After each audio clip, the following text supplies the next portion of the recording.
Okay, so ito na yung ating repainted na Honda Beat version 2.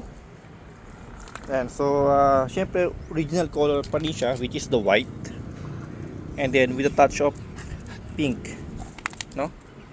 Ayan po yung naging kinalabasan niya. And then to white to. Ayan. So wala pa yung front cover kasi kakapit pa natin yung busina. And then yung ayos natin yung wiring ng driving light niya. So kaya nakabaklas pa yung mismong harapan niya, no? So for upcoming project siguro panggilid tapos power pipe. Yung shock niya siguro sana by tomorrow dumating yung shock na in order natin, ano?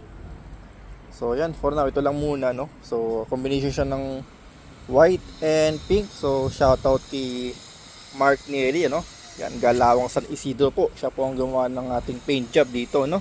So kung may mga kailangan kayo ng mga papintura, auto, motorcycle, kay Mark Neri lang po tayo, no? Sa San Isidro, Nueva Ecija po siya. So search nyo lang sa Facebook. Yan, so ito yung pagka pink niya and then pagka white, oh. Grabe. Okay, wala masabi. Alright, thank you for watching po. This is the Honda Beat version 2